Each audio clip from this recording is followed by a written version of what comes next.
girls of color, girls like us, girls like ourselves. So our mission is to, and we exist to mitigate those systematic and personal traumas on Black girls and other girls of color, giving them a safe space to just be them, a safe space for healing, to get education on certain things, and just to build healthy relationships. A lot of us don't know what even a healthy relationship looks like, through mentorship and group mentoring sessions. So we work a lot with Metro Nashville Public Schools, juvenile court.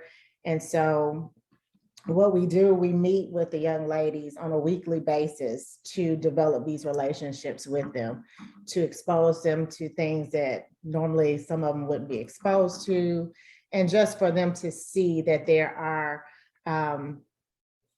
women who look like them, who can relate to the things that they've gone through.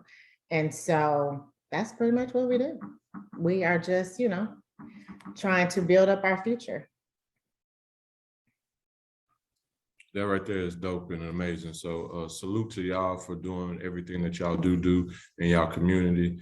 It is much needed, and I know it is a inspiration to the young women that y'all do deal with, but also just a blessing. And like you said, a safe place and a safe haven, because a lot of times we as individuals who just live our life and go through things, take things for granted, such as, mentorship or family or clothing or shelter, or even being exposed to 2 miles outside of your neighborhood. A lot of times we take for granted, like, oh, you ain't been outside your city, but there's a lot of people who don't get the opportunity to do that because of certain situations and circumstances that they're born into. So salute to y'all. How long has y'all organization been founded and been operating? So we've been a 501c3 since 2014.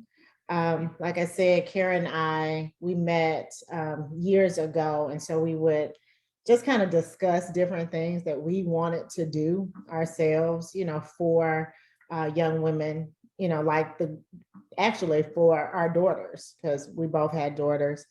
And so that happened years prior to 2014. And so we would sit down and plan, and we had that corporate America experience, but not the nonprofit. So we actually, both of our mothers worked in the nonprofit sector. So we sat down with them to just kind of get our, just get knowledge, because we didn't want to start something and then it not be successful just because we weren't well-versed in, this industry. So it was a lot of groundwork before we became 501. And so that in itself, it kind of speaks to how we're still here today.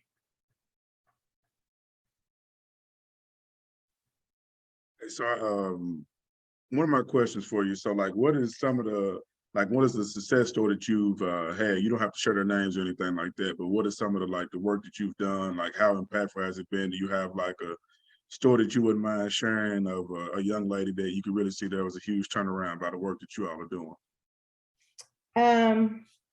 It's so many of them, but just like I said, we provide that safe space. So a lot of times when we go into schools, for example, and juvenile court, right? So most of the time, the young ladies that are sent to us have behavioral problems. And so what we know as being Black women, that a lot of times there's something behind, right, those behavioral problems. We're just not all born just to, cause a ruckus. That's not really the case.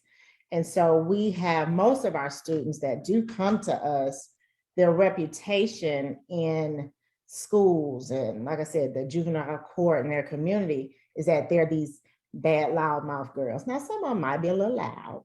We do get a little loud, but there is something more. And so what we do is we provide that space where they can express that, whatever that trauma is. We provide them with resources to deal with that trauma, and we build this relationship with them, and we keep showing up.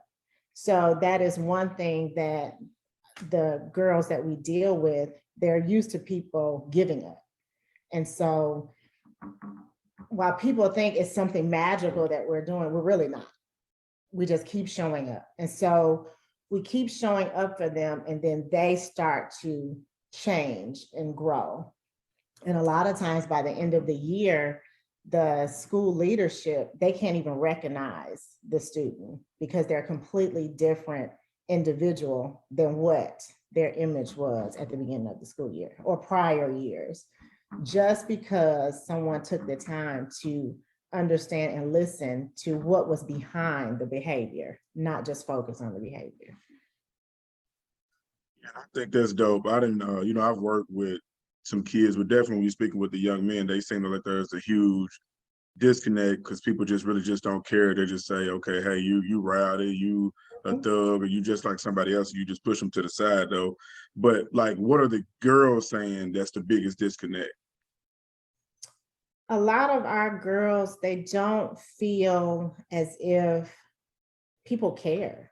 Being a Black woman, I get it. We're rarely seen unless, you know, we are, you know, causing a ruckus, I guess is the only thing that I can think of.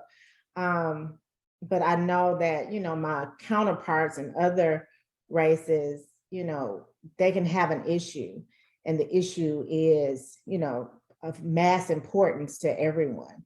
But if I had the same issue, it's not looked at in the same way. When we decided to solely focus on girls of color, I remember someone said to me, because my daughters, they all have different relationships with different races in their friend group, right?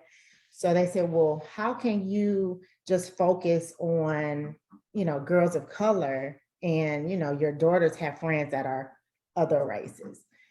And so what my explanation was is that those other races, you know, the ones in particular, let's say my daughter came up missing.